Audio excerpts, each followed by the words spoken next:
Assalamualaikum warahmatullahi wabarakatuh. Selamat pagi anak-anak. Gimana? Sudah siap belajar sama Ibu hari ini?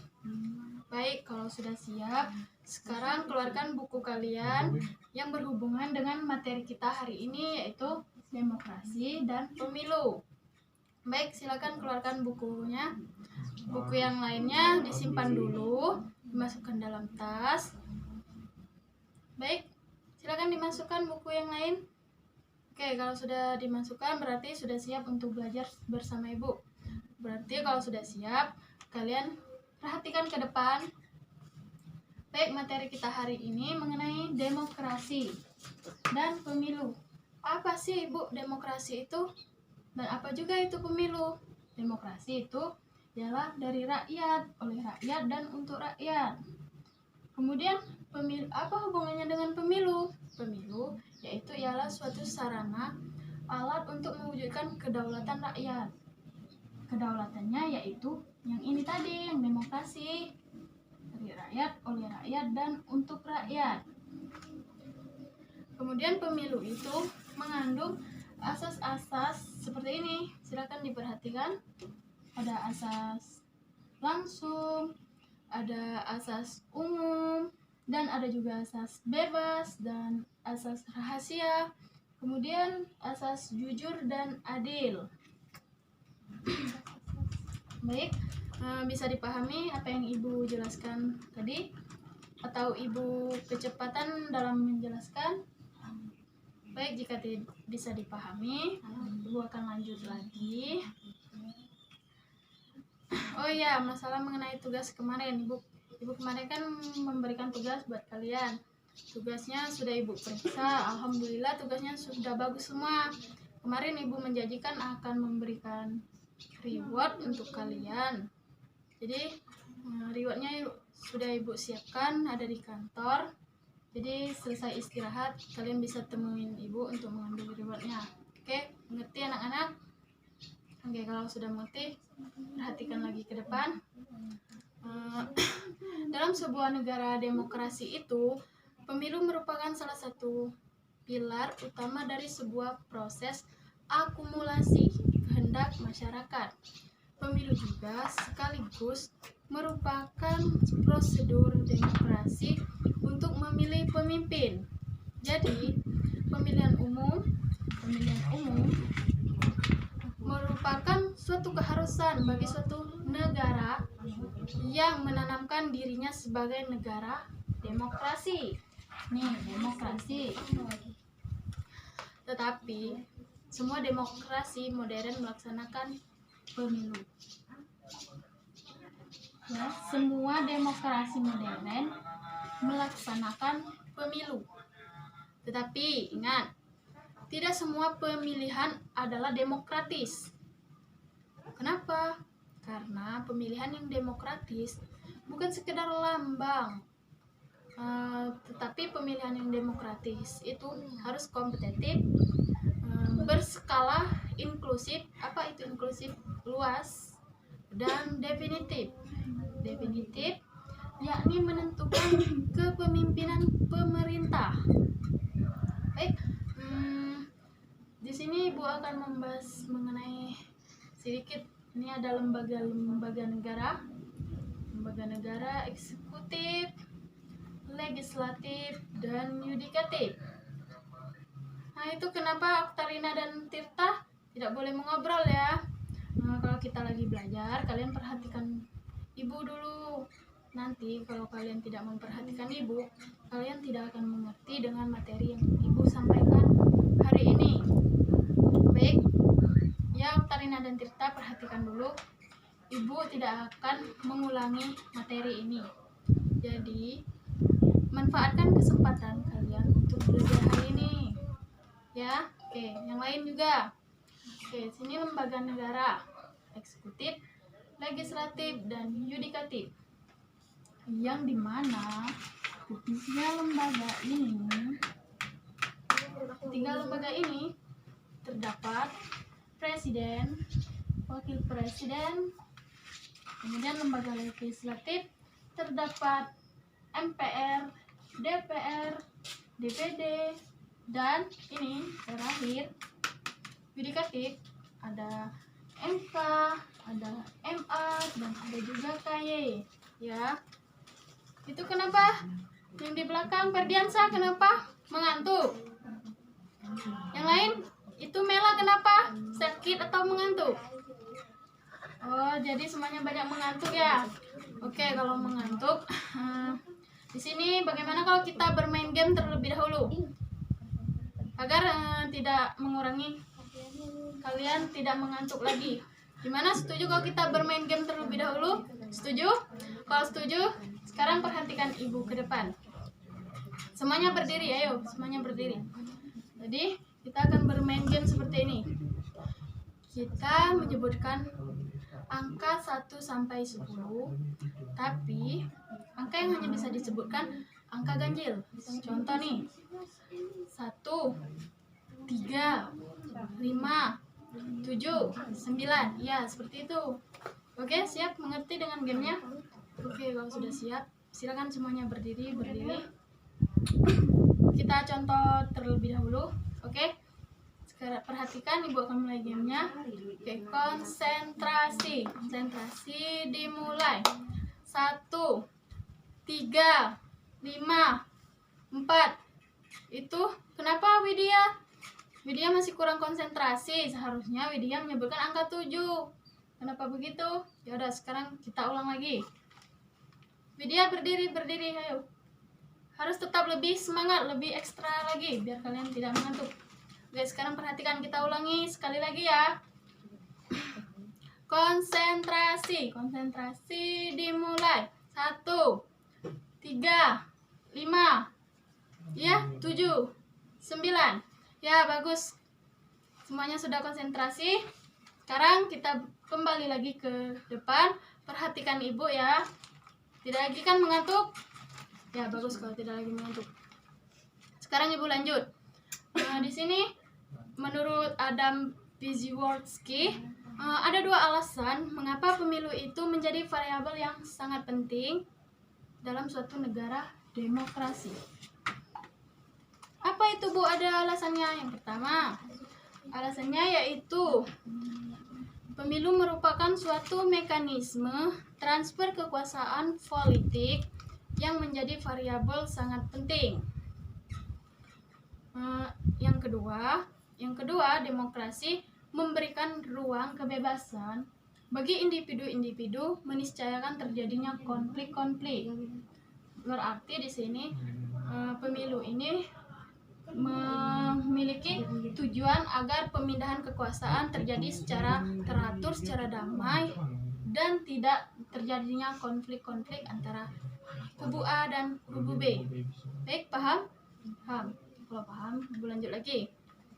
Di sini ada menurut Arbisanit menyimpulkan pemilu itu pada dasarnya memiliki 4 fungsi.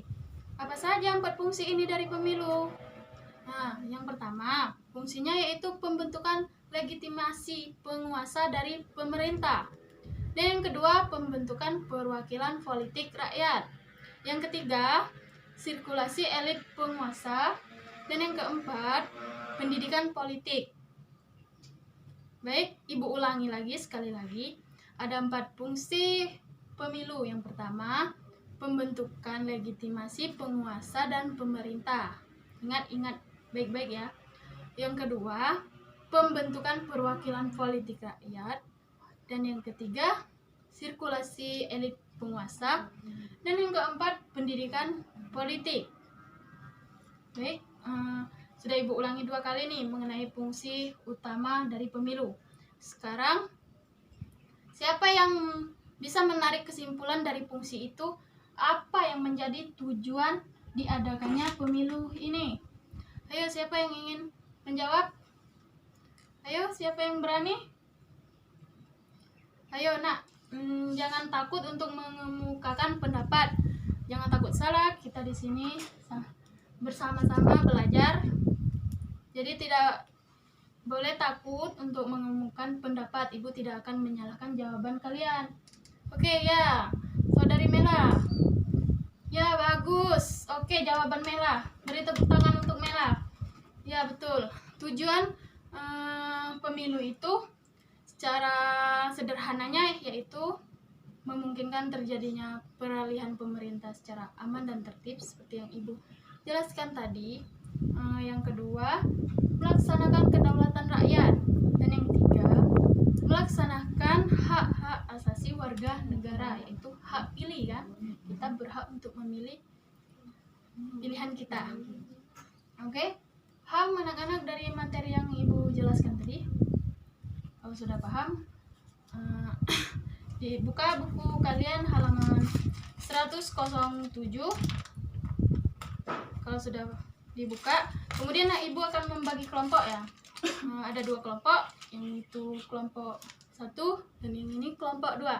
Di dalam buku itu di halaman 107 itu ada 2 materi mengenai sistem pemilu distrik dan sistem pemilu proporsional perwakilan. Baik, yang kelompok 1 membahas mengenai sistem distrik dan yang kelompok 2 membahas mengenai sistem perwakilan proporsional. Jadi, kalian diskusikan itu 2 materi itu, diskusikan sesama kelompok kalian, dibaca dan dipahami dan benar-benar dipahami itu materinya. Kemudian kalau sudah dipahami, Ibu akan menyuruh kalian presentasi ke depan hasil diskusi kalian. Mengerti dengan tugasnya? Baik, kalau mengerti, sekarang Ibu beri waktu 2 menit untuk berdiskusi bersama kelompoknya. Kemudian Ibu tinggal sebentar ya, silakan diskusikan. Ibu akan kembali lagi.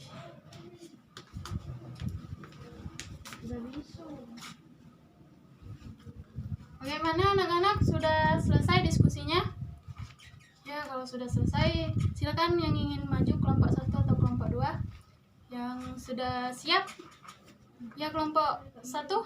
Ya, silakan kelompok 1 maju. Ya, bagus, beri tepuk tangan untuk kelompok 1. Kelompok 1 menyampaikan materinya bagus. Oke. Dan pertanyaan yang diberikan oleh kelompok 2 juga bagus. Serta alasan kelompok 1 menjawab alasannya, memberikan alasan jawabannya sangat bagus, sangat oke, dapat diterima dengan akal. Oke, beri tepuk tangan lagi untuk kelompok 1. Oke, sekarang kelompok 2. Ya, silakan kelompok 2 maju. Ya, beri tepuk tangan untuk kelompok 2. Kelompok 2 tidak kalah jauh, bagus sama kelompok 1. Semuanya bagus. Sama seperti yang Ibu jelaskan. Jawabannya, presentasinya, materinya sudah bagus. Sepertinya kalian sudah paham semua. Kalian juga sudah bisa menyimpulkan alasan-alasannya mengenai sistem distrik dan sistem proporsional.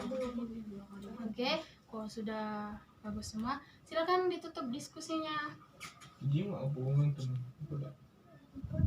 Oke, baik, terima kasih. Kalau diskusinya sudah ditutup, berarti materi kita sudah habis hari ini.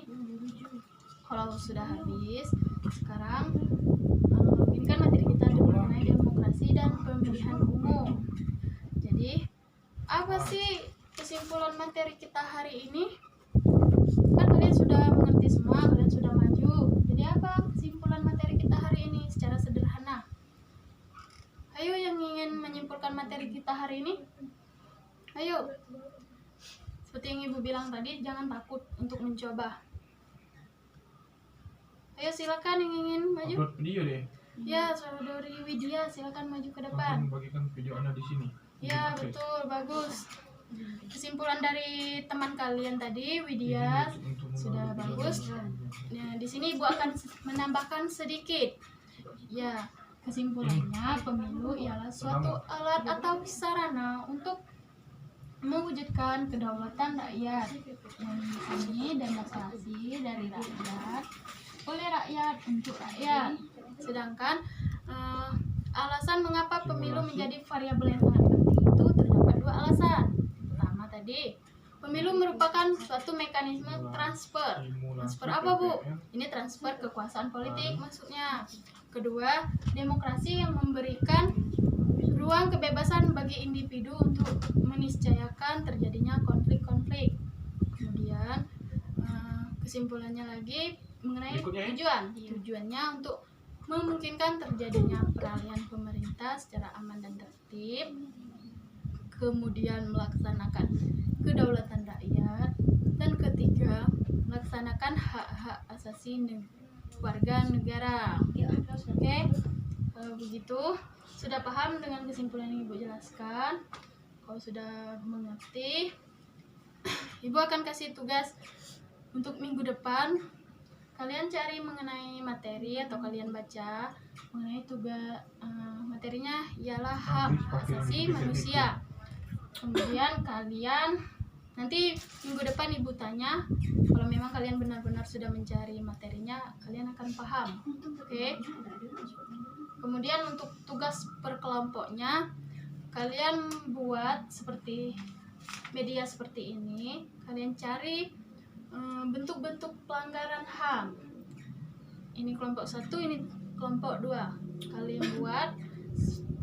Kemudian bagaimana kalau Ibu ada saran nih, bagaimana kalau besok atau kapan kalau kalian sempat punya waktu, kita mengerjakan tugasnya bersama-sama di rumah Ibu. Bagaimana kalau setuju? Kita mengerjakan bersama-sama di rumah Ibu. Kita sama-sama berdiskusi, memberikan masukan, memberikan saran, biar kita sama-sama lebih mengerti lagi, lebih paham. Bagaimana anak-anak, setuju? Setuju? Kalau setuju, alhamdulillah. Nanti kita berdiskusi lagi masalah mengerjakan tugas ke rumah Ibu, ya anak-anak. Oke, alhamdulillah kalau begitu. Mungkin itu saja ya anak-anak materi Ibu hari ini. Ibu rasa cukup dan Ibu rasa juga kalian sudah mengerti lumayan. Oke, kalau begitu saya tutup pembelajaran kita hari ini dengan melafazkan hamdalah, alhamdulillahirabbil alamin. Oke, semoga ilmu yang kita dapat hari ini bermanfaat untuk kita semua dan semoga apa yang Ibu sampaikan ini melekat di otak kalian.